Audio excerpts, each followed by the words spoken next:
Good morning everyone. जैसे कि आप लोगों को पता है मेटलर्जी की सीरीज चल रही है और लास्ट लेक्चर में हमने क्या कर लिया था कि रिडक्शन ऑफ मेटल ऑक्साइड, यानी हमने मेटल ऑक्साइड से मेटल ऑब्टेन कर ली है। जो हमें अभी मेटल मिली है वो क्या है? क्रूड मेटल है। क्रूड मेटल क्या होती है भाई? क्या मिली है हमें? Crude metal. क्रूड मेटल क्या होती है? मेटल प्लस इंप्योरिटी, यानी मेटल के साथ थोड़ी बहुत अमाउंट में इंप्योरिटी रह जाती है और इसी इंप्योरिटी को हमें क्या करना है? अब रिमूव करना है। ठीक है। अब इंप्योरिटी किस किस की रह सकती है? एक तो रह सकती है, पहली इंप्योरिटी रह सकती है अनरिड्यूस्ड ऑक्साइड की। हमें मेटल कैसे मिली भाई? By reduction of metal oxide. तो हो सकता है उसमें से कुछ मेटल ऑक्साइड हो वो रिड्यूस ही ना हुए हो। ठीक है, तो वो अनरिड्यूस्ड फॉर्म में है, तो मतलब वो इंप्योरिटी के रूप में प्रेजेंट है। दूसरा क्या हो सकता है? उसके अंदर कोई अदर मेटल हो। फॉर एग्जाम्पल मान लो कि मैंने जिंक की एक्सट्रैक्शन की है, तो जिंक के साथ थोड़ी बहुत अमाउंट में अगर आयरन आ गया तो वो अदर मेटल में कंसीडर होगा। ठीक है, तो उसकी इंप्योरिटी के रूप में रहेगा वो। थर्ड हो सकता है कि जैसे मैंने बताया था कि गैंग के मेल्टिंग पॉइंट को डिक्रीज करने के लिए हम क्या करते हैं, उसमें कुछ अमाउंट में फ्लक्स डाल देते हैं। ठीक है, और फ्लक्स और गैंग मिलकर क्या बनाते हैं? स्लैग बनाते हैं। तो हो सकता है कि वो फ्लक्स हमने जो डाला है या फिर जो स्लैग बना है वो इंप्योरिटी के रूप में रह जाए। तो थर्ड क्या हो सकती है आपका? फ्लक्स और स्लैग हो सकते हैं कि इंप्योरिटी के रूप में रहे उसमें। और फोर्थ क्या हो सकती है? उसके अंदर कोई नॉन मेटल हो। नॉन मेटल में क्या आ जाएगी आपकी? जैसे कार्बन है, सिलिकॉन है या फास्फोरस है, ईटीसी, ये इंप्योरिटी के रूप में रह जाए। ठीक है, तो हम क्या कहेंगे? जो हमें अब मेटल मिली है, जो इंप्योर मेटल मिली है, हम इंप्योर मेटल कहेंगे इसको। उस इंप्योर मेटल को हम क्या कहते हैं? क्रूड मेटल कहते हैं। ठीक है, अब हमें क्रूड मेटल की क्या करनी है? प्योरिफिकेशन करनी है। ठीक है, the process used for the purification of crude metal is known as refining. ठीक है, लिख लो, the process used for the purification of crude metal is known as refining. हम क्या कहेंगे? रिफाइनिंग कहेंगे। अब रिफाइनिंग किस बेस पर करेंगे? रिफाइनिंग क्या होती है? जैसे हमारी इंप्योरिटी प्लस मेटल है, तो हम इन दोनों की फिजिकल और केमिकल प्रॉपर्टी के बेस पर हम मेटल की रिफाइनिंग करेंगे। ठीक है, यानी या तो इनकी फिजिकल प्रॉपर्टी डिफरेंट है तो फिजिकल मेथड यूज कर लेंगे रिफाइनिंग के लिए, या फिर केमिकल प्रॉपर्टी डिफरेंट है तो हम केमिकल मेथड यूज कर लेंगे रिफाइनिंग के लिए। ठीक है, तो रिफाइनिंग के जो मेथड है उनको हम दो पार्ट में डिवाइड कर रहे हैं, एक फिजिकल मेथड है और दूसरा क्या हो जाएगा? Chemical method. ठीक है, वन बाय वन स्टडी करते हैं, नोट करो इसको। तो मैंने कहा था रिफाइनिंग के हम दो तरह के मेथड कर रहे हैं। एक होते हैं फिजिकल मेथड और दूसरा है केमिकल मेथड। यानी हम रिफाइनिंग अगर फिजिकल प्रॉपर्टी के डिफरेंस के बेस पर कर रहे हैं, मेटल और इंप्योरिटी की फिजिकल प्रॉपर्टी के डिफरेंस के बेस पर अगर रिफाइनिंग कर रहे हैं तो हम फिजिकल मेथड यूज करेंगे, और केमिकल प्रॉपर्टी के डिफरेंस के बेस पर कर रहे हैं तो हम उसको किस में कंसीडर करेंगे? केमिकल मेथड में करेंगे। फिजिकल में हम एक तो करते हैं डिस्टिलेशन, दूसरा होता है आपका लिक्वेशन, डिटेल में डिस्कस करने वाले हैं इनको। तीसरा होता है आपका जोन रिफाइनिंग। ठीक है, इसके अलावा एक होता है क्रोमेटोग्राफिक मेथड भी करते हैं अभी।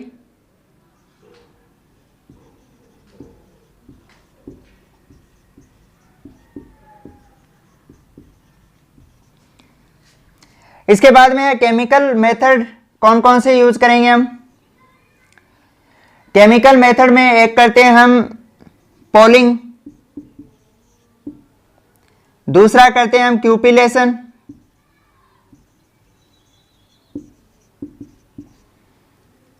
तीसरा हम करते हैं वेपर फेज रिफाइनिंग में दो मेथड करते हैं अभी। वेपर फेज रिफाइनिंग में बीपीआर लिख रहा हूं। एक होता है वैन आर्कल प्रोसेस,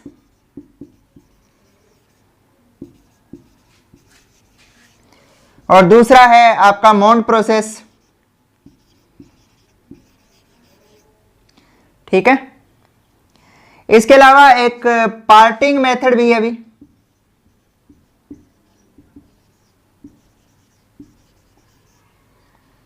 ठीक है। एक पार्क्स मेथड भी है,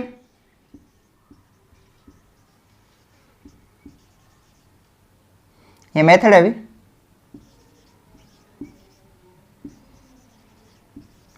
ठीक है। तो ये कुछ मेथड है जो यूज करेंगे हम रिफाइनिंग के लिए। तो इनको अब मैं वन बाय वन डिस्कस करने जा रहा हूं भाई। तो पहले इतना नोट करो, पहला आता है डिस्टिलेशन।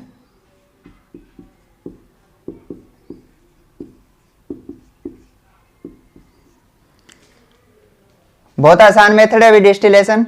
क्या होता है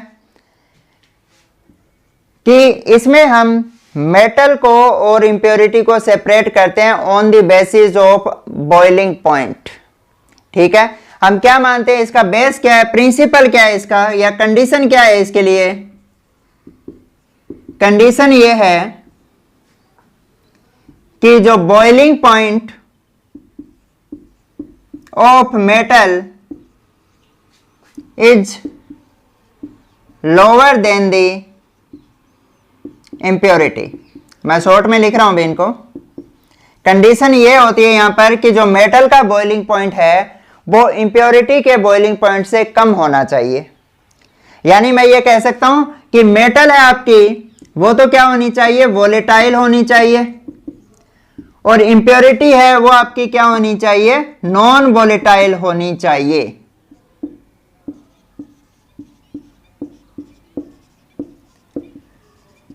ठीक है।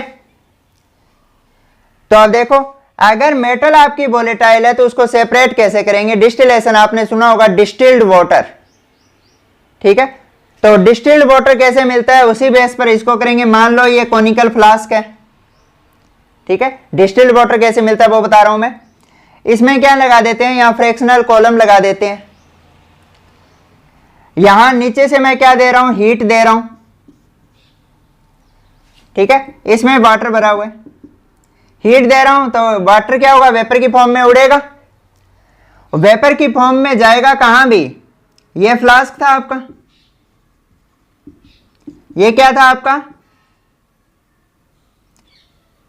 इसे क्या कहते हैं, डिस्टिलेशन कॉलम बोल देते हैं। और इधर क्या लगा होता है, कंडेंसर लगा होता है। यहां क्या लगा हुआ है, कंडेंसर। और यहां पर हम क्या रख देते हैं, रिसीवर रख देते हैं, ठीक है। नीचे से हीट दोगे तो वाटर वेपोराइज होगा, वेपर की फॉर्म में उड़ेगा। उड़ेगा तो यहां कंडेंसर में आएगा। कंडेंसर में क्या रहता है कि यहां पर जो आउटसाइड में इसके वाटर का सर्कुलेट करता रहता है। ये बंद है, यहां क्या कर रहा है, वाटर सर्कुलेट कर रहा है। मेरे डायग्राम अच्छे नहीं है, अभी समझ लेना कि जैसे यहां से मैंने वाटर को इनलेट करवाया और यहां से क्या होगा, आउटलेट हो जाएगा। यानी कंडेंसर के अंदर वाटर सर्कुलेट कर रहा है। अब यहां से क्या आ रहा है, वाटर वेपर आ रहे हैं। तो इस वाटर क्या करेगा, इसको ठंडा कर देगा। ठंडा करेगा तो वाटर वेपर है, यानी गैसियस फॉर्म से किस में आ जाएंगे, लिक्विड फॉर्म में आ जाएंगे, और लिक्विड यहां कलेक्ट कर लेंगे रिसीवर में। तो इस तरह से हमारी क्या थी, इंप्योरिटी थी, वो नॉन वोलेटाइल थी, वो यहीं रह गई थी। और वाटर आपका कहाँ आ गया, यहाँ जो वाटर मिलेगा वो प्योर वाटर होगा, ठीक है। सेम प्रिंसिपल हम इसके लिए लगाएंगे। हमने क्या किया, हमारी जो यहां पर मेटल प्लस इंप्योरिटी ले ली है, ठीक है। हमने हीट दी, तो मेटल क्या आपकी वोलेटाइल है, वोलेटाइल है तो वेपर की फॉर्म में उड़ेगी। उड़ेगी तो यहां पर आके कलेक्ट हो जाएगी, हम कलेक्ट कर लेंगे, ठीक है। और इंप्योरिटी आपकी क्या है, नॉन वोलेटाइल है, वो यहीं रह जाएगी। इस तरह से हमने क्या किया, प्योर मेटल है वो ऑब्टेन कर ली है। तो डिस्टिलेशन किस किस के लिए करते हैं, मेनली हम करते हैं जिंक, कैडमियम और मर्क्यूरी के लिए।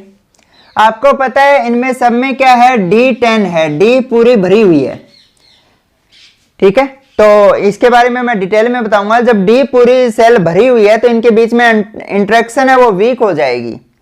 अगर इंटरमोलिकुलर फोर्स है वो वीक है तो मतलब ये आसानी से क्या होंगे, वेपर में कन्वर्ट हो जाएंगे, ठीक है। तो यह मेनली क्या होता है, जिंक, कैडमियम और मर्करी के लिए यूज होता है। यानी ग्रुप 12 के लिए, पीरियोडिक टेबल में 12th ग्रुप में आते हैं ना ये, के लिए डिस्टिलेशन यूज किया जाता है। नोट करो भी। नेक्स्ट बढ़ते हैं लिक्वेशन। सेकंड प्रोसेस है लिक्वेशन। नाम ही बता रहा है लिक्वेशन कि यहां वो था बॉइलिंग पॉइंट के डिफरेंस के बेस पर, और यह है मेल्टिंग पॉइंट के डिफरेंस के बेस पे। लिक्वेशन मतलब लिक्विड फॉर्म में कन्वर्ट कर रहे हैं। तो मैं यहां कंडीशन क्या लिखूंगा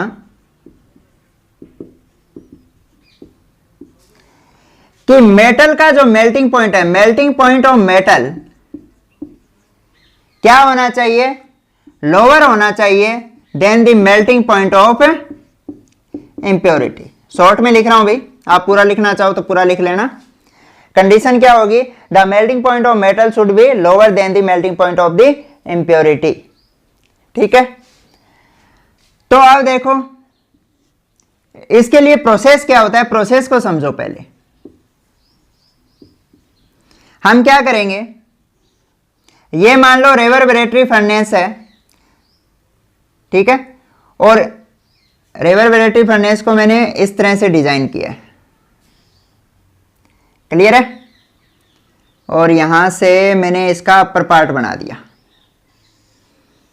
ये फर्नेस है, कौन सी फर्नेस है ये, रेवर्बरेटरी। इसके बारे में हमने कैल्सिनेशन और रोस्टिंग में बताया था ना, कैल्सिनेशन और रोस्टिंग क्या करते हैं, रेवर्बरेटरी फर्नेस में करते हैं। ये क्या है, इसका स्लोपिंग हार्थ बोलते हैं इसको, स्लोपिंग हार्थ, स्लोप की फॉर्म में अभी। और यहां मैंने क्या रख रखा है, रिसीवर रख रखा है। रिसीवर का काम तो समझ ही गए होंगे, रिसीव करेगा, किसको करेगा उसको समझो। अब देखो मैंने मान लिया कि जो मेरी इम्प्योर मेटल है ये है, ये क्या है अभी आपकी इम्प्योर मेटल है। फर्नेस है, जाहिर सी बात है हीट दोगे आप, हीट दोगे तो मैंने क्या कहा था, जो मेल्टिंग पॉइंट है मेटल का वो कम है। अगर मेल्टिंग पॉइंट मेटल का कम है तो वो क्या होगी, मेल्ट होगी, मेल्ट होगी, पिघलेगी, लिक्विड की फॉर्म में आएगी। लिक्विड कहाँ आ जाएगा, यहाँ आ जाएगा, रिसीवर में कलेक्ट कर लोगे। और इम्प्योरिटी का मेल्टिंग पॉइंट क्या है, हाई है, तो हम टेम्परेचर इस तरह से रखेंगे कि हमारी मेटल तो मेल्ट हो जाए बट इंप्योरिटी मेल्ट न हो। ठीक है, अगर वो मेल्ट नहीं हुई तो वो यहीं रह जाएगी। आपको पता है लिक्विड ही तो स्लोप की हेल्प से नीचे आएगा, इंप्योरिटी मेल्ट नहीं हुई है तो वो यहीं रहेगी। क्लियर है, तो इस तरह से हमने मेल्टिंग पॉइंट के बेस पे आसानी से सेपरेशन कर ली। अब दूसरी बात देखो कि हम यहां हीट दे रहे हैं, हीट दे रहे हैं तो जाहिर सी बात है हो सकता है कि हमारी मेटल ऑक्सीडाइज हो जाए। तो हम क्या करेंगे, हम इनर्ट एटमॉस्फेयर क्रिएट करेंगे with the help of suitable gas. ठीक है, तो यहां पर मैं इनर्ट एटमॉस्फेयर क्रिएट कर दूंगा, किसकी हेल्प से करूंगा भाई, कार्बन मोनोऑक्साइड की हेल्प से। मोस्ट इंपॉर्टेंट है, क्वेश्चन आ जाता है। अब आप कहोगे जी कार्बन मोनोऑक्साइड कब से इनर्ट हो गई, ठीक है, बट यहां पर हम जिन मेटल की रिफाइनिंग कर रहे हैं उनके साथ यह रिएक्शन नहीं कर रही।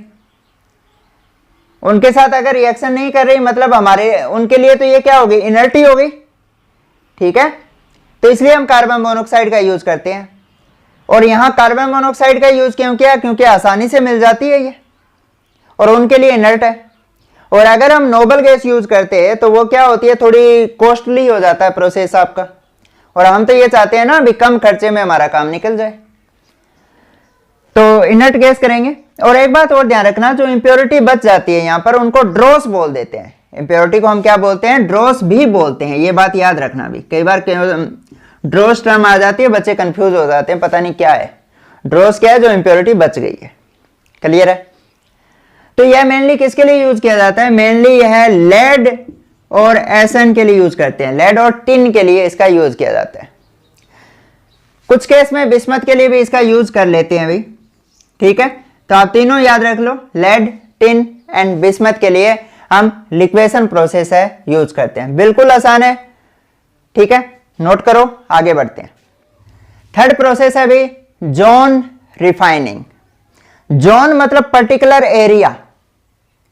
ठीक है, जोन नाम ही क्या बता रहा है, पर्टिकुलर एरिया को रिफाइन कर रहा है। ये इसके लिए कंडीशन सुनो भाई क्या है, मोस्ट इंपॉर्टेंट है अभी जोन रिफाइनिंग। पहली बात आता है कि जॉन रिफाइनिंग से हमें अल्ट्रा प्योर मेटल मिलती है। क्या होगा? अल्ट्रा प्योर फॉर्म में आपके यहां पे हम मेनली मेटेलॉइड के लिए यूज करते हैं अभी, ठीक है। तो जो भी आपका मेटल या मेटेलॉइड है वो इस अगर प्रोसेस से हम करते हैं वो क्या होगा? अल्ट्रा प्योर होगा। मेनली हम किसके लिए करते हैं? ये सिलिकॉन एंड जर्मेनियम के लिए यूज करते हैं। आपको पता है सिलिकॉन और जर्मेनियम दोनों ही क्या होते हैं? सेमीकंडक्टर होते हैं। तो बहुत सारे इंस्ट्रूमेंट में यूज किए जाते हैं ये। अगर इनके साथ इंप्योरिटी रह जाएगी तो वो रेजिस्टेंस कॉज करेगी, जिससे क्या हो जाएगा? वो हीट प्रोड्यूस करेगी, और हम चाहेंगे कि हीट प्रोड्यूस ना हो। तो इसलिए यह किस में होनी चाहिए? अल्ट्रा प्योर फॉर्म में होने चाहिए। तो अल्ट्रा प्योर फॉर्म में किसकी हेल्प से हम निकाल सकते हैं? जॉन रिफाइनिंग की हेल्प से इनको ऑब्टेन कर सकते हैं। सबसे पहले प्रोसेस क्या होगा? कंडीशन मैं बाद में लिखूंगा। प्रोसेस ये होगा कि सबसे पहले हमारा जो अल्ट्रा प्योर आपका सिलिकॉन या जर्मेनियम है उसको मैं एक रोड में कन्वर्ट कर दूंगा। सॉरी, आपका जो इम्प्योर सिलिकॉन और जर्मेनियम है उसको मैंने क्या किया? एक रोड में कन्वर्ट कर लिया है। अब मैं क्या करूंगा?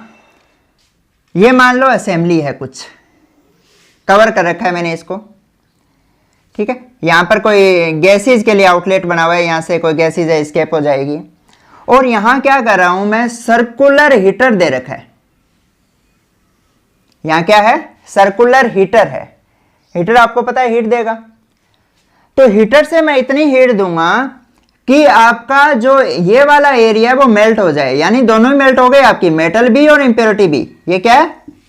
मेल्ट हो चुके हैं। मेल्ट में क्या है? मेटल भी है और इंप्योरिटी है, दोनों ही मेल्ट हो गए हैं, ठीक है। अब हीटर कहां से शुरू हुआ? हमने एक रोड बना ली। रोड बना के मैंने क्या किया? हीटर लगा दिया। हीटर मैं यहां लगाऊंगा, पहले लेफ्ट साइड में लगाया तो यहां हीट देगा, जाहिर सी बात है क्या होगा? ये मेल्ट हो जाएगा। ये किसी सरफेस के ऊपर रखी हुई है, ये किसी सरफेस के ऊपर रखी हुई है, तो ये क्या हो जाएगा? मेल्ट हो जाएगा। अब मेल्ट हो गया तो अब हीटर आगे की तरफ जा रहा है। ये पार्ट मेल्ट हो चुका है, हीटर आगे की तरफ जा रहा है। अब क्या होगा कि हीटर आगे गया तो जो पीछे वाला पार्ट है वहां टेम्परेचर कम हो गया। टेम्परेचर कम हो जाएगा तो आपकी जो मेटल है वो क्रिस्टलाइज हो जाएगी, और इंप्योरिटी है वो कहां रहना चाहेगी? मोल्टन पार्ट में। यह बात मोस्ट इंपॉर्टेंट है। यहां से क्या हुआ? पार्ट है वो कोल्ड हुआ तो आपकी मेटल है वो क्रिस्टलाइज हो जाएगी, और इंप्योरिटी कहां रहना चाहती है? मोल्टन पार्ट में। यही कंडीशन है। मैं अब कंडीशन लिख रहा हूं यहां पे। इंप्योरिटी रिमेन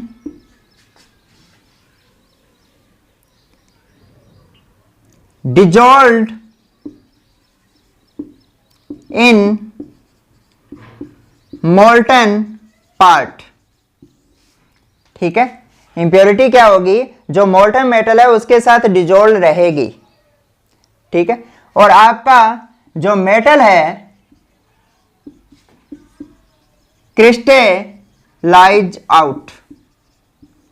इसलिए इसे एक नाम और भी बोलते हैं, इसको फ्रैक्शनल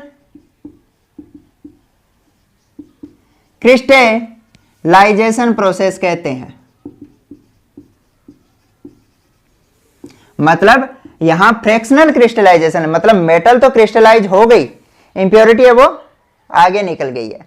इंप्योरिटी कहां रहना से पसंद करती है? जो मोल्टन पार्ट होती है, यानी जो पिघली हुई या मेल्टेड जो आपकी क्रूड मेटल है उसके साथ रहेगी। क्लियर है यहां तक? अब क्या हुआ?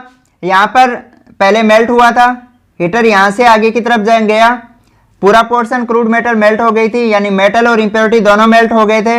हीटर आगे की तरफ बढ़ा, आगे वाला पोर्शन क्या हुआ? मेल्ट हुआ। इंप्योरिटी आपका मेल्टेड पार्ट में रहना पसंद करती है, तो इंप्योरिटी भी आगे आ गई है। और आपकी जो मेटल थी वो क्या हुई? यहाँ टेम्परेचर कम हो गया क्योंकि हीटर तो आगे चला गया, तो टेम्परेचर कम हुआ तो मेटल क्रिस्टलाइज आउट हो गई, मतलब क्रिस्टलाइज हो गई, सेटल डाउन हो गई। इंप्योरिटी क्या है? जैसे जैसे हीटर आगे जाएगा इंप्योरिटी कहाँ चली जाएगी? राइट साइड में चली जाएगी, ठीक है। अब सारी इंप्योरिटी इधर की तरफ आ गई है तो इस पार्ट को हम क्या करेंगे? डिस्कार्ड कर देंगे। अब फिर मैं दोबारा इस हीटर को यहां से लाऊंगा, बची खुची इम्प्योरिटी है वो दोबारा आगे की तरफ आनी शुरू हो जाएगी, इधर आ जाएगी और उस पार्ट को मैं डिस्कार्ड कर दूंगा। फिर हीटर दोबारा इधर जाएगा। मतलब इस तरह से यह प्रोसेस तब तक चलता रहेगा जब तक हमें प्योर फॉर्म में सिलिकॉन और जर्मेनियम नहीं मिल जाते। क्लियर है? तो अब मैं इसको ये लिख सकता हूं, ये मेल्टेड पार्ट है जिसमें मेटल और इंप्योरिटी है, इसे मैं ये कह दूं प्योर मेटल। और यहां कौन सी है? Crude metal. ठीक है, मैं मेटल ही लिख रहा हूं भाई इनको। ये प्योर हो गया, यहां पे दोनों ही मेल्टेड पार्ट थे, यहां क्रूड मेटल है। तो इस तरह से ये क्या होता है, प्रोसेस तब तक चलता रहता है कि जब तक हमें अल्ट्रा प्योर सिलिकॉन और जर्मेनियम नहीं मिल जाता। क्लियर है? अब आप कहोगे जी हीट तो यहां भी दे रहे हैं, क्या यहां भी इनर्ट एटमॉस्फेयर क्रिएट करेंगे? बिल्कुल करेंगे, बट यहां हमें अल्ट्रा प्योर फॉर्म चाहिए, इसलिए हमें नोबल गैस यूज करेंगे। ठीक है, तो यहां पर क्या करते हैं, इनर्ट एटमॉस्फेयर क्रिएट करते हैं with the help of argon. ठीक है, या नोबल गैस। तो यहां नोबल गैस की हेल्प से हम क्या करेंगे, इनर्ट एटमॉस्फेयर है वो क्रिएट करेंगे। समझ आ गया होगा? बिल्कुल आसान है। फ्रैक्शनल क्रिस्टलाइजेशन हो रहा है, इसलिए इसका नाम फ्रैक्शनल क्रिस्टलाइजेशन प्रोसेस हो गया। जोन रिफाइनिंग मतलब पहले पर्टिकुलर जोन को इसने क्या किया, प्योर किया, और फिर क्या हो रहा है, आगे से आगे प्योर करता जा रहा है, इसलिए इसका नाम क्या है, जोन रिफाइनिंग है। क्लियर है? आगे बढ़ते हैं, नोट करो इसको। क्रोमेटोग्राफिक प्रोसेस मेनली यूज किसके लिए करते हैं भाई? यह मेनली लेंथेनॉइड के सेपरेशन के लिए यूज किया जाता है। क्वेश्चन आ जाता है भाई, किसके सेपरेशन के लिए यूज होता है? लेंथेनॉइड के सेपरेशन के लिए यूज किया जाता है। क्यों भाई? यह प्रोसेस उन्हीं के लिए यूज किया जाएगा जो माइन्यूट क्वांटिटी में हो, यानी बहुत कम अमाउंट में हो, और जिनकी केमिकल प्रॉपर्टी में कोई ज्यादा डिफरेंस ना हो। ठीक है, यानी यह मेथड किसके लिए यूज किया जाता है? जो माइन्यूट क्वांटिटी में हो, यानी बहुत कम अमाउंट में प्रेजेंट हो, और उनकी प्रॉपर्टी लिख रहा हूं मैं, प्रॉपर्टी में कोई ज्यादा डिफरेंस ना हो। मैं हिंदी में लिख देता हूं, प्रॉपर्टी में ज्यादा डिफरेंस ना हो। ठीक है, जिनकी प्रॉपर्टी में कोई ज्यादा डिफरेंस नहीं है उनके लिए हम क्रोमेटोग्राफिक प्रोसेस यूज करते हैं। यानी लेंथेनॉइड की रिफाइनिंग के लिए हम क्रोमेटोग्राफिक प्रोसेस यूज करेंगे। और क्रोमेटोग्राफिक में भी मेनली कौन सा करते हैं? कॉलम क्रोमेटोग्राफी करते हैं। भी आपके डिटेल में नहीं है इसमें, मैं थोड़ा ब्रीफ में ही बताऊंगा। ठीक है, ब्रीफ में बताऊंगा, आपकी क्लास में ज्यादा डिटेल में नहीं समझाया गया, आगे तो पूरा इसके ऊपर चैप्टर बनता है। इसमें क्या होगा, मान लो मैंने एक ट्यूब ले ली इस तरह से। ठीक है, और इसमें क्या होता है, दो फेज होते हैं अभी। एक होते हैं एडजॉर्बेंट और दूसरा होता है एडजॉर्बेंट, या मैं स्टेशनरी फेज कहूंगा। एक क्या होता है, स्टेशनरी फेज, और दूसरा होता है मोबाइल फेज। जो स्टेशनरी फेज बनेगा वो या तो सिलिका का बना देते हैं हम, सिलिका जेल की फॉर्म में हो, दूसरा आपका एल्यूमिना का बना सकते हैं, या फिर इनके केस में, लेंथेनॉइड के केस में, हम आयन एक्सचेंज रेजिन यूज करते हैं।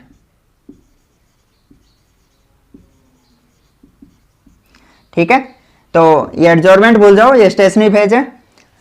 तो इनकी केस में किसका बना होता है, आयन एक्सचेंज रेजिन का बना होता है। स्टेशनरी का नाम ही बता रहे हैं, जो मूवमेंट न करे। ठीक है, मैंने ये स्टेशनरी फेज में डाल दिया, इसके अंदर आयन एक्सचेंज रेजिन डाल दिया। ये क्लियर है? थोड़ी बहुत अमाउंट में मैंने क्या किया, यहां पे सैंड डाल दी, मिट्टी डाल दी। क्लियर है? अब मैं क्या करूंगा, यहां से मान लो कि मैं डाल रहा हूं, ये फनल है, मोबाइल फेज। मोबाइल नाम ही बता रहा है, जो मूवमेंट करे। ठीक है, ये मूवमेंट करेगा। अब मोबाइल फेज में मैंने क्या किया, कोई लिक्विड है, उसके अंदर जो भी क्रूड मेटल है जिनकी सेपरेशन करनी है वो डाल दिया है। तो यहां क्या होगा, solvent plus crude metal. Crude metal तो आपको पता ही है, मेटल प्लस इंप्योरिटी, मैंने डाल दी।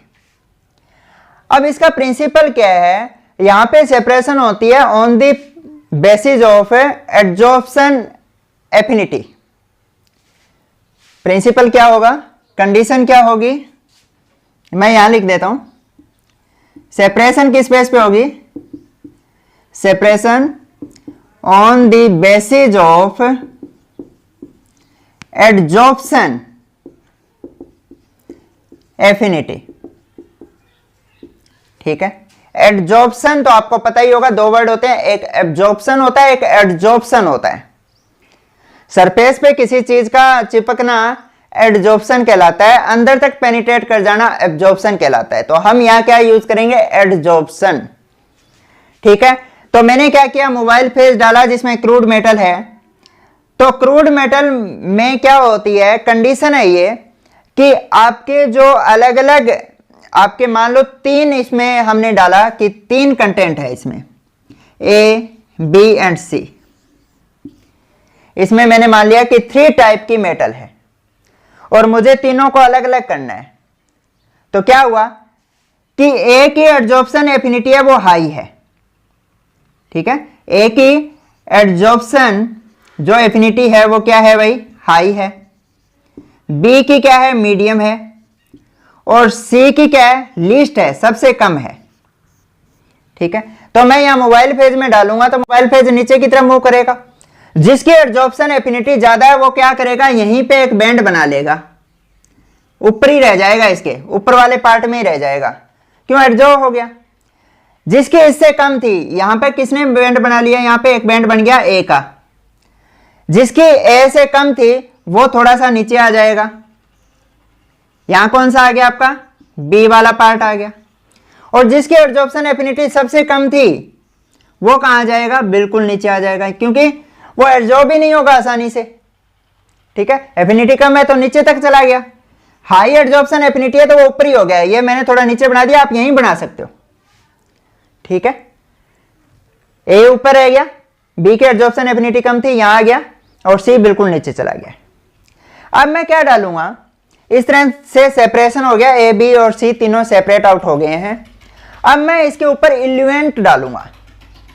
पहले मैंने मोबाइल फेज डाला था, अब मैं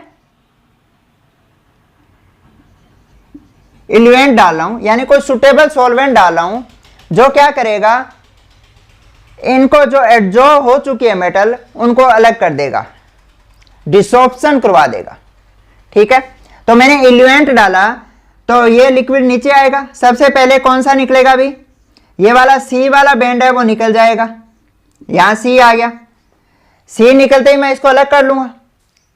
ठीक है, या तो इनका कलर डिफरेंट होगा या कोई और इनकी फिजिकल प्रॉपर्टी डिफरेंट होगी, जिनके बेस पे हम इनको आइडेंटिफाई कर लेंगे कि बी का बैंड यहां बना है, ए यहां बना है, सी यहां बना है। एक तो क्या है, एडजॉर्प्शन एफिनिटी अलग है इनकी।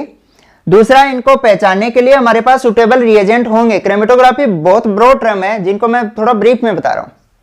ठीक है, आप इतना समझ लो कि ये अलग अलग कलर के बैंड बने हैं जो हमें पहचान में आ रहे हैं। तो सी अलग हो गया, उसको मैंने अलग कर लिया। अब मैं क्या करूंगा, एलिमेंट डालता जा रहा हूं। अब कौन सा आएगा, बी आएगा, मैंने अलग से दूसरा बी कर लिया, उसमें बी आ गया, बी को मैंने अलग कर लिया। अब मैं एलिमेंट डालता जा रहा हूं, अब मैंने एक बीकर और लिया जिसमें क्या हो जाएगा, ए आ जाएगा।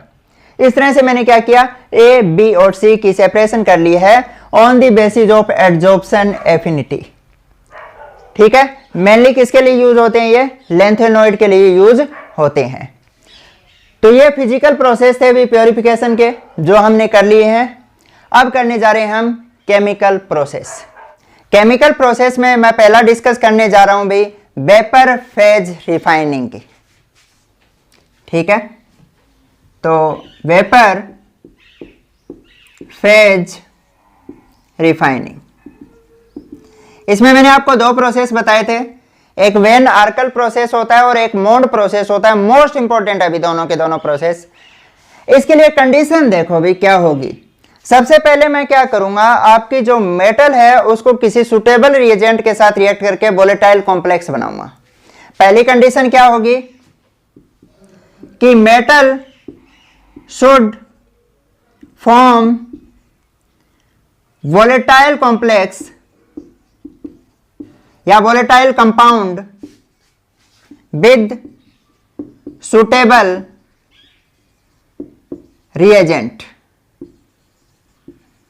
ठीक है, जो मेटल है वो सुटेबल रिएजेंट के साथ क्या करता हो, वोलेटाइल कंपाउंड या वोलेटाइल कॉम्प्लेक्स बनाता हो। अब ये जो वोलेटाइल कंपाउंड या कॉम्प्लेक्स बना है वो क्या होना चाहिए, हम इसको ये लिख सकते हैं, metal should form unstable volatile compound with suitable reagent. Unstable होना चाहिए। अब दूसरा क्या होगा, अगर अनस्टेबल है तो क्या होना चाहिए, मैं थोड़ी सी हीट दूंगा तो इजीली ब्रेक हो जाना चाहिए। सेकंड क्या होगा, जो volatile compound should be easily give metal. ठीक है, वो आसानी से मेटल दे दे। कहीं ऐसा ना हो कि हमने उसको किसी रिएजेंट के साथ अटैक किया और वो स्टेबल वोलेटाइल कंपाउंड बना लिया, वो आसानी से डिसोसिएट होकर हमें मेटल ही नहीं दे रहा। हमें तो इम्प्योर फॉर्म से प्योर फॉर्म में मेटल ऑब्टेन करनी है। अगर वो किसी कंपाउंड की फॉर्म में रह गई तो हमारे लिए तो यूजलेस होगी। तो दो कंडीशन है, पहला अनस्टेबल वोलेटाइल कंपाउंड बना ले और वो अनस्टेबल वोलेटाइल कंपाउंड है वो हमें आसानी से क्या हो, मेटल दे दे। ठीक है, तो ये दो कंडीशन आपको याद रखनी है। तो पहला मैं बात करने जा रहा हूं वैन आर्कल प्रोसेस की। यह मेनली किसके लिए यूज करते हैं अभी, यह टाइटेनियम एंड जर्कोनियम के लिए मेनली यूज किया जाता है।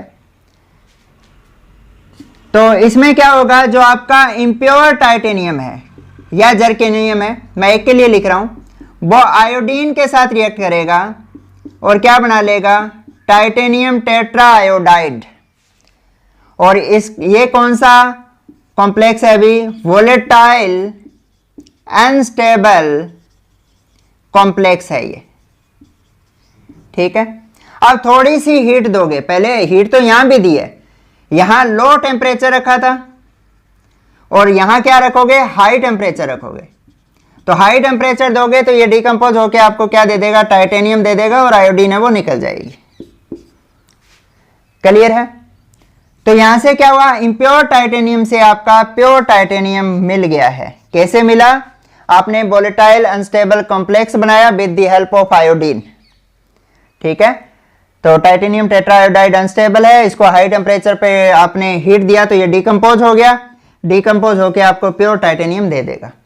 इसी तरह क्या होगा, जर्कोनियम के लिए भी होगा। ठीक है, जर्कोनियम आयोडीन के साथ करके रिएक्शन जर्कोनियम टेट्राआयोडाइड बनाएगा और थोड़ा सा टेम्परेचर हाई दोगे तो डिकम्पोज हो जाएगा। ठीक है, ये था वैन आर्कल प्रोसेस। सेकंड है भी, और हाँ, वैन आर्कल प्रोसेस का यूज हम क्या करते हैं, यहां भी अल्ट्रा प्योर फॉर्म में मेटल ऑब्टेन होती है हमें। ठीक है, हाईली प्योर फॉर्म में इस प्रोसेस के द्वारा भी हमें मेटल ऑब्टेन होगी। यह बात आपको ध्यान रखनी है। क्लियर है। सेकंड प्रोसेस है मॉन्ड प्रोसेस। तो मॉन्ड प्रोसेस में क्या होगा भाई, मोस्ट इंपॉर्टेंट है, सीधा क्वेश्चन आ जाता है, मॉन्ड प्रोसेस किसकी प्योरिफिकेशन के लिए यूज होता है, तो यह निकल की प्योरिफिकेशन के लिए यूज होता है। इसमें क्या करेंगे भी, निकल को मैं कार्बन मोनोऑक्साइड के साथ रिएक्ट करवाऊंगा। कई बार यह रिएजेंट भी पूछ लेता है, तो कार्बन मोनोऑक्साइड के साथ रिएक्ट करके मैं निकल टेट्रा कार्बोनिल का कॉम्प्लेक्स बनवा दूंगा। यह क्या होगा, वोलेटाइल कॉम्प्लेक्स होगा। ठीक है, अनस्टेबल होगा, थोड़ी सी हीट दोगे तो क्या होगा, निकल अलग हो जाएगा और कार्बन मोनोऑक्साइड गैस है वो निकल जाएगी। इस तरह से आपने क्या किया, इम्प्योर निकल से प्योर निकल ऑब्टेन कर ली है। यहां एक बात और ध्यान रखनी है भी, जब भी आप मेटल की किसी सुटेबल रिएजेंट के साथ रिएक्ट करके वोलेटाइल कॉम्प्लेक्स बनवा रहे हो, इंप्योरिटी अनअफेक्टेड रहनी चाहिए। ठीक है, इंप्योरिटी आपकी वोलेटाइल नहीं होनी चाहिए। क्लियर है, कहीं ये ना हो कि इंप्योरिटी ने भी इसके साथ रिएजेंट रिएक्ट करके आपका वोलेटाइल कॉम्प्लेक्स बना लिया, फिर तो इंप्योरिटी भी साथ निकलेगी। ठीक है, होगा क्या भाई, इसमें आप जब भी मेटल को इस रिएजेंट के साथ रिएक्ट करवाओगे तो कॉम्प्लेक्स आपका वोलेटाइल बना, वोलेटाइल मतलब उड़ गया, वेपर की फॉर्म में हो गया, और इंप्योरिटी क्या है, नॉन वोलेटाइल है, वो वहीं रहेगी। ठीक है, तो आपने ये जो वोलेटाइल जो कॉम्प्लेक्स बनाया उसको अलग से किसी कंटेनर में कलेक्ट कर लोगे। ठीक है, और वहां पर हीट दोगे तो ये डिकम्पोज होके आपकी प्योर मेटल दे देगा। वो सेम है जैसे डिस्टिलेशन में किया था हमने। डिस्टिलेशन में हमने डायरेक्ट डिस्टिलेशन करवा दिया था, बट यहाँ पे हमने वोलेटाइल बनाया है पहले। क्लियर है?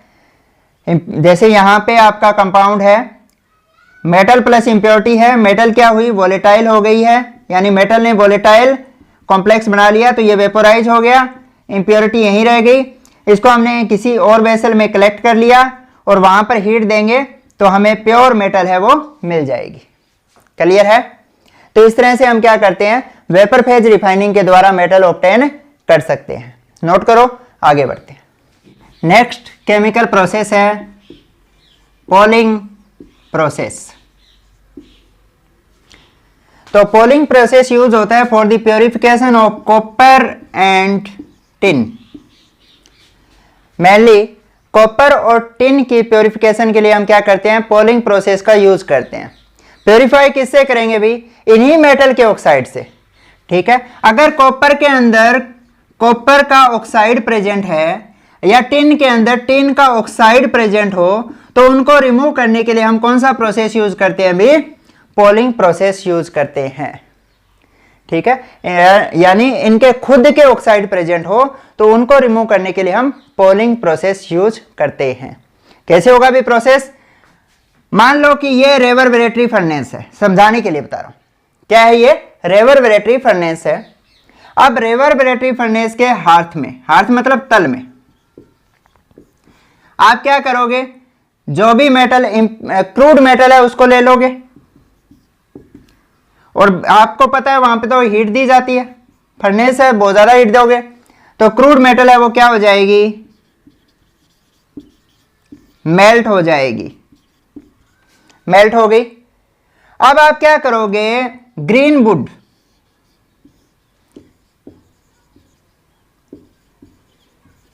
ठीक है, तो ग्रीन वुड से इसकी स्टरिंग करोगे। ठीक है, ग्रीन वुड में क्या होती है भाई, हाइड्रोकार्बन गैसेज होती है।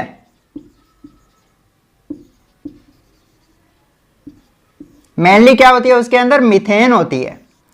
तो वो मीथेन क्या करेगा, अगर कॉपर के अंदर कॉपर ऑक्साइड प्रेजेंट है तो वो मीथेन के साथ रिएक्ट करेगा। ठीक है, CH4 है ये, CH4 के साथ रिएक्ट करेगा तो क्या बन जाएगा, कॉपर बनेगा, प्योर कॉपर होगा ये, प्लस क्या होगा, CO2 और वाटर है वो आपका निकल जाएगा। ठीक है, अब क्या है, ग्रीन वुड क्यों लिया मैंने, हरी लकड़ी देखी होगी आपने, जैसे आप अगर कपास की खेती आपने देखी है तो कपास की लकड़ी क्या होती है, जो शुरू में काट के घर पे लाते हैं वो हरी होती है। अगर आप उसको जलाओगे तो बहुत अमाउंट में क्या होता है, धुआं निकलता है। क्यों निकल रहा है अभी, जो हरी लकड़ी होती है उसमें हाइड्रोकार्बन गैसेज होती है, वो लार्ज अमाउंट में होती है। ठीक है, तो उसकी क्या होती है, कंप्लीट कंबस्टन नहीं हो पाती, इनकम्प्लीट कंबस्टन होती है, जिसकी वजह से क्या होता है, लार्ज अमाउंट में वहां क्या निकल रहा है, धुआं निकल रहा है। तो हरी लकड़ी के अंदर लार्ज अमाउंट में हाइड्रोकार्बन होता है, इसलिए हम क्या करते हैं, इसकी स्टीयरिंग होती है वो हम ग्रीन वुड से करते हैं। तो होगा क्या, जो ऑक्साइड है वो रिड्यूस होके आपको प्योर मेटल दे देगा और यह कार्बन डाइऑक्साइड और वाटर की फॉर्म में निकल जाएगा। ठीक है, ये तो कॉपर का केस है। अगर टिन के केस में क्या होता है, टिन का ऑक्साइड होता है, हमने उस ग्रीन वुड से इसकी स्टरिंग करवाई है तो क्या हुआ, हाइड्रोकार्बन गैस निकलेगी, यहां से आपको टिन मिल जाएगा, कार्बन डाइऑक्साइड और वाटर है वो वेपोराइज हो जाएंगे। क्यों, हाई टेम्परेचर है भाई। ठीक है, ये तो गैसियस फॉर्म में होता ही है, वाटर वेपर की फॉर्म में उड़ जाएगा और आपकी प्योर टिन है वो आपको मिल जाएगी। ये क्या होता है, पोलिंग, पोल नाम ही बता रहा है, इसे ग्रीन वुड या ग्रीन पोल कह दो। ठीक है, उसकी हेल्प से हमने स्टरिंग किया तो पोल के नाम से क्या पड़ गया, इसका नाम पोलिंग प्रोसेस हो गया। ठीक है, नोट करो, आगे बढ़ते हैं। हाँ, नेक्स्ट प्रोसेस है अभी क्यूपिलेशन प्रोसेस।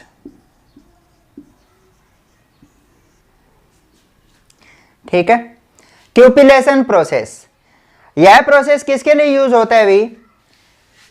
ये यूज होता है अगर सिल्वर के अंदर, मेनली यूज क्या होता है, अगर सिल्वर के अंदर लेड की इंप्योरिटी प्रेजेंट हो। तो ये क्या आपकी क्रूड मेटल है।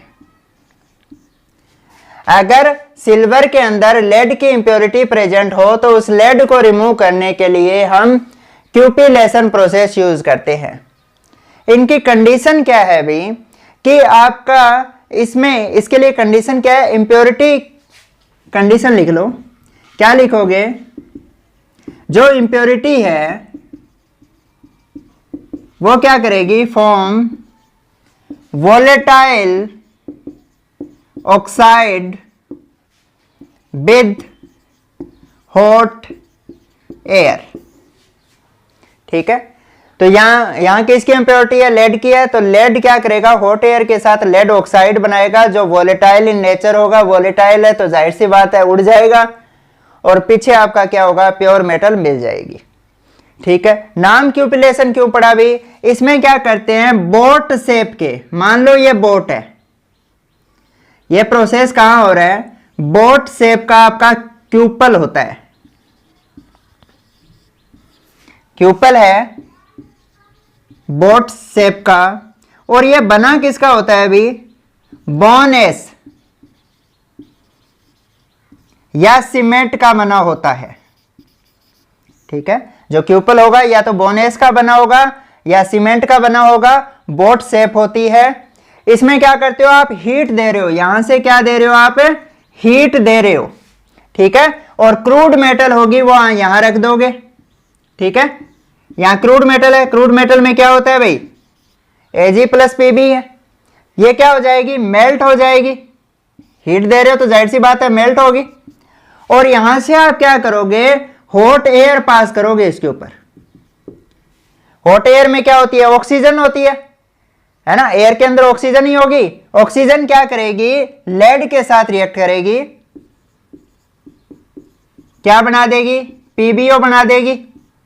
ठीक है, लेड ऑक्साइड जो क्या है, वोलेटाइल इन नेचर है, उड़ जाएगा, यानी एयर के साथ आपका PbO है वो निकल जाएगा। ठीक है, और यहां पर क्या बच जाएगा, प्योर सिल्वर बच जाएगा। सिंपल प्रोसेस है।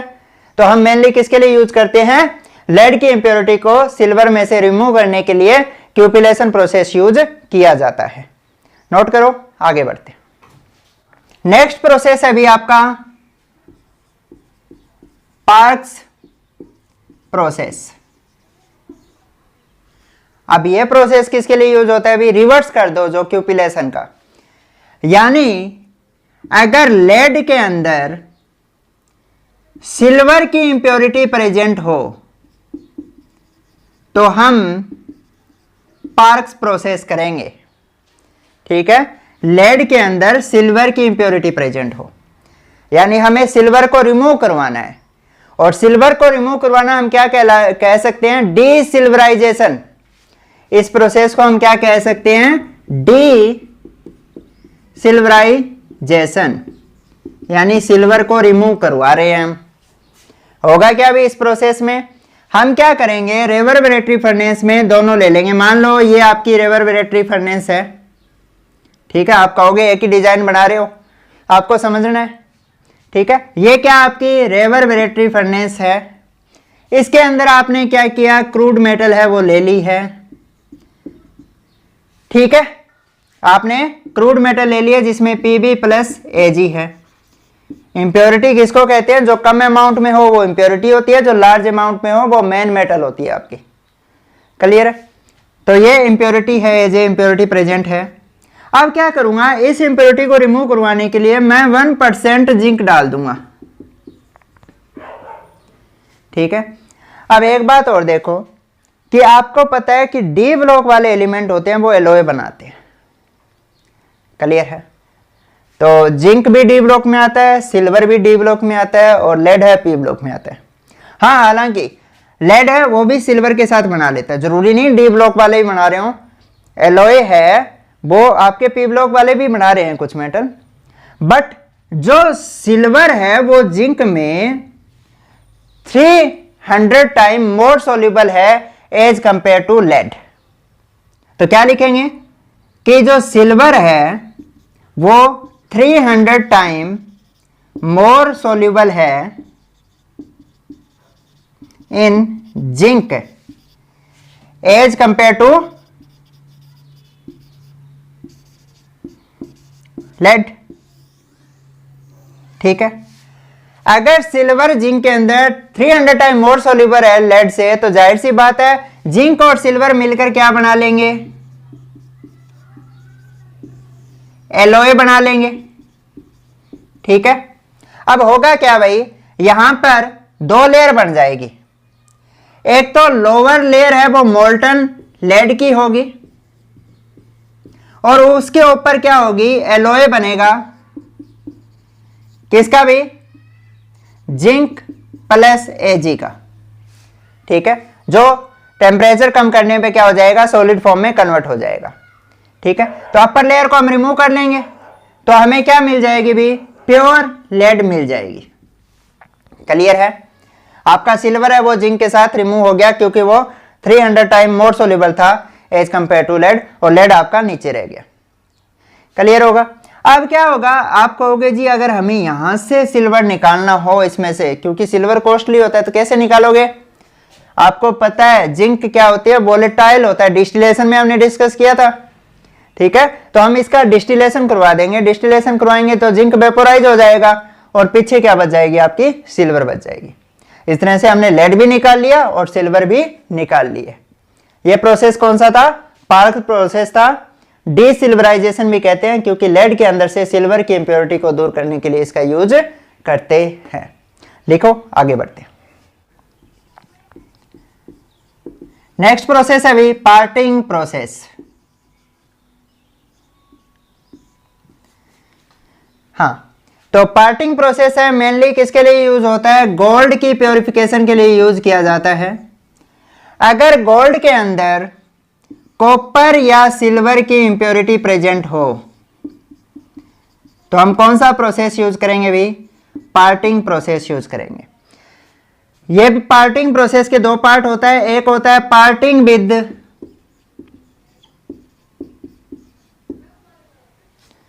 सल्फ्यूरिक एसिड और नाइट्रिक एसिड। ठीक है, सिंपल सी बात है अभी। मैं क्या करूंगा, जो आपका क्रूड मेटल है, क्रूड मेटल क्या है भाई, आपके गोल्ड है, गोल्ड के अंदर कॉपर और सिल्वर की इंप्योरिटी है, उसमें क्या करूंगा, या तो मैं सल्फ्यूरिक एसिड डाल दूंगा या फिर मैं नाइट्रिक एसिड डाल दूंगा। जाहिर सी बात है एक्वस सॉल्यूशन के अंदर ही होगा ये। तो क्या होगा, आपका गोल्ड तो आपको पता है सल्फ्यूरिक एसिड और नाइट्रिक एसिड के साथ रिएक्ट नहीं करेगा, और जो कॉपर और सिल्वर है वो क्या हो जाएंगे, कॉपर एंड सिल्वर डिजोल्व, यानी ये क्या करेंगे, कॉपर और जो सिल्वर होते हैं वो सोल्यूबल साल्ट बना लेंगे। ठीक है, अगर मैं सल्फ्यूरिक एसिड डालता हूं तो कॉपर सल्फेट और सिल्वर सल्फेट बन जाएगा जो सोल्यूबल होते हैं वाटर के अंदर, और नाइट्रिक एसिड डालता हूं तो कॉपर नाइट्रेट और सिल्वर नाइट्रेट बन जाएंगे जो वाटर के अंदर सोल्यूबल होते हैं। ठीक है, तो ये सोल्यूबल साल्ट बना लेंगे, यानी ये सोल्यूबल है तो जाहिर सी बात है वाटर के अंदर रह जाएंगे, और गोल्ड है वो इनसोल्यूबल होगा क्योंकि वो इनके साथ रिएक्शन नहीं कर रहे हैं। तो इनसोल्यूबल है तो फिल्टर करेंगे, तो फिल्टर करके अलग कर लेंगे। बट एक बात और ध्यान रखनी है आपको, अगर गोल्ड की कंसंट्रेशन इस क्रूड मेटल में, जो गोल्ड कंसंट्रेशन है अगर ग्रेटर देन 30% है, तो कॉपर और सिल्वर नाइट्रिक एसिड या सल्फ्यूरिक एसिड के साथ रिएक्शन नहीं करेंगे। ठीक है, अगर कंसंट्रेशन गोल्ड की 30% से ऊपर है तो वो इनको भी रिएक्ट नहीं करने देगा। अब सेपरेट कैसे करेंगे, अब मुझे गोल्ड की कंसंट्रेशन कम करनी पड़ेगी। अब कम कैसे करूं, अभी मैं क्या करूं, अगर उसके अंदर जैसे अगर कोई 5% आपका सॉल्यूशन है, जैसे आपने क्या किया 5 ग्राम, या मैं वैसे ही बता दिया, जैसे 5 ग्राम आपने क्या लिया, शुगर ले ली और सोल्यूशन अप टू 100 ml कर लिया तो 5% बन गया। और उसकी अगर मुझे शुगर की अमाउंट कम करनी हो तो मैं क्या करूंगा, पानी डाल दूंगा, तो शुगर की कंसंट्रेशन क्या हो जाएगी, कम हो जाएगी, डाइल्यूट कर दिया। इसी तरह मुझे गोल्ड की कंसंट्रेशन कम करनी है तो मैंने क्या किया, इसके अंदर सिल्वर डाल दूंगा मैं। और ठीक है, मैं क्या करूंगा, किसी फर्नेस में लूंगा, फर्नेस ली है, उसके अंदर मेरा क्या है, क्रूड मेटल है। क्रूड मेटल में मैंने क्या किया, सिल्वर और डाल दिया। ठीक है, और सिल्वर और डाल के क्या किया, मैंने उसको मेल्ट कर लिया है। मेल्टेड फॉर्म में क्या होगा, वो उसके साथ मिक्स हो जाएगा। और मैंने सिल्वर इतना डाला कि उसकी कंसंट्रेशन है वो लगभग 25% रह जाए, किसकी, गोल्ड की। ठीक है, मैंने सिल्वर और डाल के गोल्ड की कंसंट्रेशन है वो कम कर ली है। अब क्या होगा, ये आसानी से रिएक्ट करके सोल्यूबल साल्ट बना लेंगे, आपका गोल्ड इनसोल्यूबल रहेगा जिसको हम फिल्टर करके अलग कर लेंगे। ठीक है, अब देखो कि जो हमें गोल्ड अब मिला है उसको मैं फर्दर प्योरीफाई करूंगा, मुझे 100% प्योर चाहिए। तो मैं क्या करूंगा, उस गोल्ड को बोरेक्स प्लस नाइटर यानी साल्ट पीटर के साथ दोबारा मेल्ट कर लूंगा। ठीक है, अब मेल्ट करके दोबारा क्या करूंगा, सॉलिडिफाई करूंगा तो मुझे 100% प्योर गोल्ड है वो मिल जाएगा। क्लियर है, ये था पार्टिंग विद सल्फ्यूरिक एसिड और नाइट्रिक एसिड। हाँ, सेकंड पार्ट क्या था अभी, पार्टिंग विद क्लोरीन। कैसे करेंगे भाई parting with chlorine? Parting with chlorine में क्या होगा कि आपका जो गोल्ड है यानी क्रूड मेटल है उसको बोरेक्स के साथ पहले आप मेल्ट करोगे। इसको क्या किया आपने, मेल्ट कर दिया है। अब इस मेल्ट में से क्लोरीन गैस आप पास करोगे। ठीक है, तो क्लोरीन गैस पास करोगे तो इसमें जैसे कॉपर है या कोई और जो बेसिक मेटल है उसकी इंप्योरिटी प्रेजेंट है तो वो क्या होगी, वोलेटाइल क्लोराइड के रूप में निकल जाएगी। क्लियर है, अब होगा क्या, अगर सिल्वर इसके अंदर प्रेजेंट है तो वो सिल्वर क्लोराइड एक सेपरेट लेयर बना लेगा, यानी यहां 3 लेयर बनेगी। मान लो कि ये बीकर है, इसमें नीचे गोल्ड की लेयर बन गई, बीच में क्या हुआ, आपकी जो सिल्वर क्लोराइड की लेयर बन जाएगी और ऊपर किसकी बन गई, बोरेक्स की लेयर बन गई है। ठीक है, 3 सेपरेट लेयर बन गई है। तो मैं पहले बोरेक्स को डालूंगा, फिर सिल्वर क्लोराइड को डालूंगा और यहां से गोल्ड को अलग कर लूंगा। ठीक है, तो ये क्या थी, पार्टिंग विद क्लोरीन। सिंपल था, पहले मैंने क्या किया है कि गोल्ड को बोरेक्स के साथ मेल्ट किया, उसमें से क्लोरीन गैस पास की, तो जो बेसिक मेटल थी क्लोराइड की फॉर्म में वेपोराइज हो गई, बट सिल्वर क्लोराइड था वो वेपोराइज नहीं हुआ, तो वो क्या करेगा, एक सेपरेट लेयर बना लेगा गोल्ड और बोरेक्स के बीच में। तो यहां से हम क्या करेंगे, बोरेक्स को अलग कर लेंगे, सिल्वर क्लोराइड अलग कर लेंगे और गोल्ड है वो ऑब्टेन कर लेंगे। क्लियर है, ये था गोल्ड ऑब्टेन करने के मेथड। नोट करो, आगे बढ़ते हैं। नेक्स्ट है इलेक्ट्रोलाइटिक रिफाइनिंग।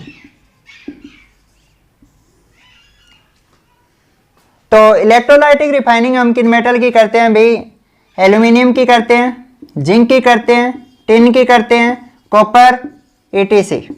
ठीक है, लेड की भी कुछ केस में कर लेते हैं, सिल्वर की भी करते हैं। तो ये कुछ मेटल है जिनके हम क्या कर सकते हैं, इलेक्ट्रोलाइटिक रिफाइनिंग कर लेते हैं।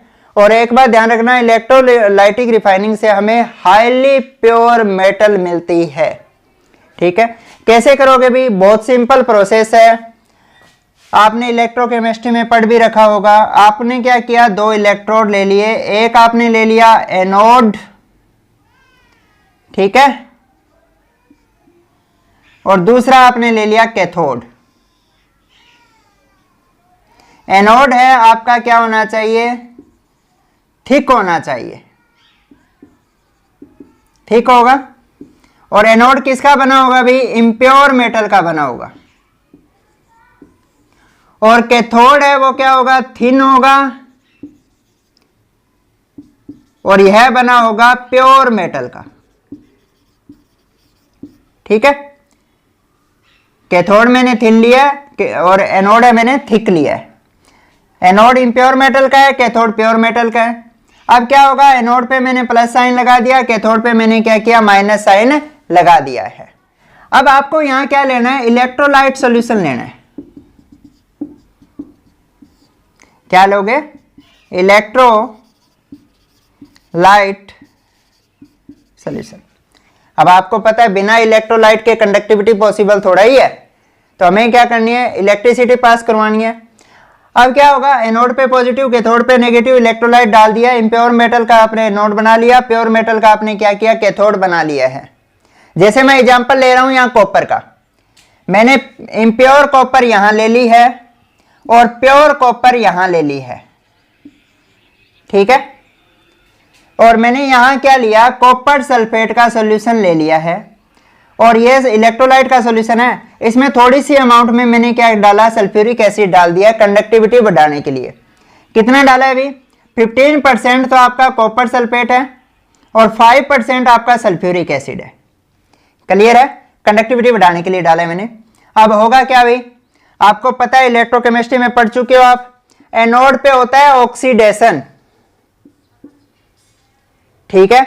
एनोड पे ऑक्सीडेशन होगा तो कॉपर है वो ऑक्सीडाइज होगा, 2 इलेक्ट्रॉन देके कॉपर +2 में कन्वर्ट हो जाएगा, ठीक है। एनोड पे ऑक्सीडेशन हुआ, कॉपर यहां आया, और कैथोड पे रिडक्शन होता है, तो कैथोड पे क्या होगा, कॉपर +2 है, 2 इलेक्ट्रॉन लेगा और कॉपर की फॉर्म में इसके ऊपर डिपॉजिट हो जाएगा, ठीक है।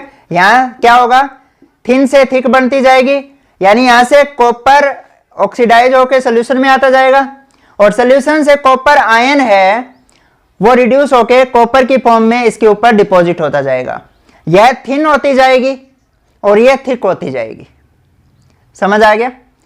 यानी यहां इम्प्योर कॉपर से जो कॉपर है वो ऑक्सीडाइज होकर यहां आया, और यहां पर प्योर कॉपर है वो कलेक्ट होता जा रहा है।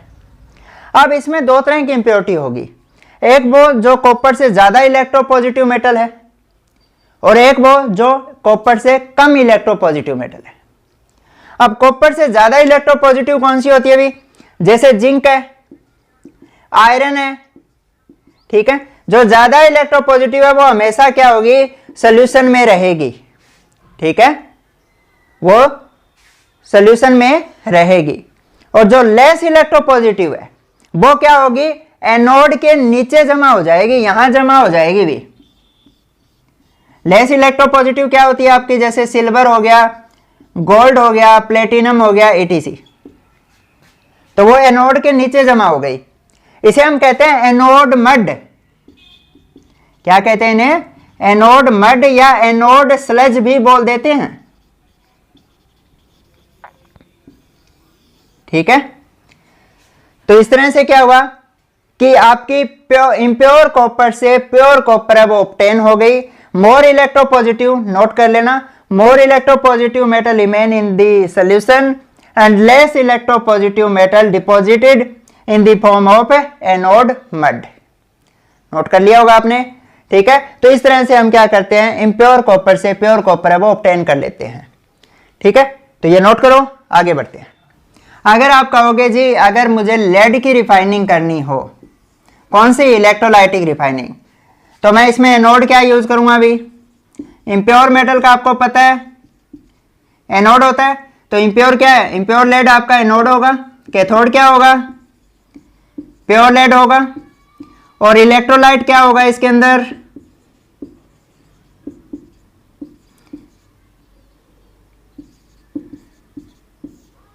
Lead silico fluoride plus hydro silico fluoride, ठीक है। ये किसका काम कर रहे हैं, इलेक्ट्रोलाइट का काम कर रहे हैं। इसके अलावा अगर मुझे सिल्वर की प्योरिफिकेशन करनी हो, रिफाइनिंग करनी हो, तो मैं एनोड क्या लूंगा, इम्प्योर मेटल का, यानी इम्प्योर आपका जो सिल्वर है, यानी जो क्रूड सिल्वर की मेटल मिली है वो एनोड बनेगी, प्योर सिल्वर आपका कैथोड बनेगा।